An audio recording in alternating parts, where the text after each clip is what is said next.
Hai co-friends, pada soal kali ini kita punya koordinat titik balik maksimum dan titik balik minimum dari kurva Y sama dengan X pangkat 3 dikurangi 6X kuadrat tambah 2 berturut-turut adalah oke, caranya yaitu kita punya titik balik maksimum itu dapat dicari dengan cara kita punya F aksen X atau turunan pertama dari Fx itu kita sama dengan kan 0.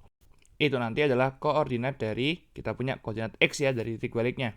Kita punya di sini yaitu berarti saya punya f aksen x itu akan sama dengan saya punya di sini kalau y atau kita punya ini adalah fx-nya ya, itu sama dengan x pangkat 3 min 6x kuadrat tambah 2, kita punya berarti adalah sesuai dengan sifat turunan. Kalau saya punya fx sama dengan ax pangkat n, maka f aksen x sama dengan a dikalikan n atau n dikalikan a dikalikan x pangkat n min 1. Jadi saya punya di sini x pangkat 3 turunannya kita punya 3x kuadrat dikurangi 6x kuadrat, kita punya berarti turunannya adalah kita punya 12x ditambah dengan 2 itu turunannya adalah 0. Seperti itu. Berarti kita punya f aksen x sama dengan 3x kuadrat min 12x, 0 sama dengan 3x kuadrat dikurangi 12x, 0 sama dengan 3x dikalikan x dikurangi 4. Kita punya 3x sama dengan 0 atau x min 4 sama dengan 0. X sama dengan 0 atau X sama dengan 4. Seperti itu.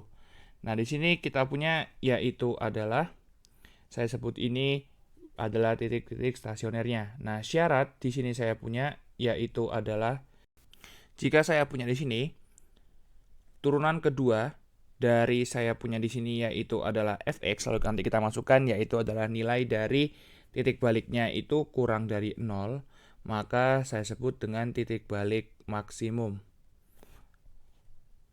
Lalu kita punya sebaliknya, kalau f double aksen x kita masukkan ya, jadi yaitu titik tadi kita punya titik baliknya itu lebih dari 0, maka titik baliknya titik balik minimum. Seperti itu. Maka dari itu saya punya di sini, saya masukkan di sini yaitu adalah x sama dengan 0 dan x sama dengan 4 ke f double aksen x-nya. Kita punya f double aksen x berarti adalah dari 3x kuadrat min 12x, saya turunkan sekali lagi, berarti kita punya adalah 6x dikurangi 12. Saya punya saat x-nya 0, berarti saya punya 6 kali 0 dikurangi 12, saya punya min 12. Kalau saya punya 4, x-nya kita punya 6 kali 4 dikurangi 12. Saya punya di sini berarti adalah 24 dikurangi 12, 12. Kita punya min 12 itu kurang dari 0, lalu kita punya 12 itu lebih dari 0. Maka di sini x sama dengan 0. Kita punya di sini masukkan x-nya 0 ke kita punya yaitu adalah y-nya, berarti 0 kurangi saya punya 0 tambah 2, 2. Ini kita punya titik balik berarti adalah maksimum ya, karena tadi kita temukan kurang dari 0. Sedangkan yang x sama dengan 4, kita masukkan x-nya 4, yaitu y-nya berarti 64 dikurangi dengan 6 dikalikan 4 kuadrat. 64 dikurangi dengan 96, negatif 32 tambah 2, negatif 30. Ini titik balik minimum.